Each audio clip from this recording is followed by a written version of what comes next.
আজকে সকালে বানাবো ঝাল সুজি। তার জন্য আলু, পেঁয়াজ, কাঁচা লঙ্কা কাটা হয়ে গেছে।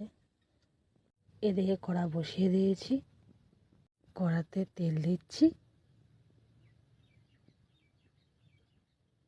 পেঁয়াজ আর কাঁচা লঙ্কা দিয়ে দিয়েছি। এবারে আলুটা দেবো, আলু দিয়ে দিয়েছি। এবারে ভালো করে ভাজা ভাজা করে নেব। আলুটা ভাজা ভাজা হয়ে গেছে, এবার সুজিটা দিয়ে দেবো। সুজিটা ভাজা ভাজা হয়ে গেলেই জল দিয়ে দেবো।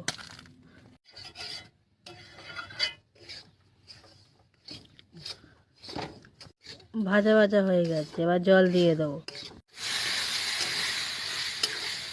এবারে সুজিটা ঝুরো ঝুরো করে নিয়ে লাভিয়ে নিলে হয়ে যাবে ঝাল সুজি।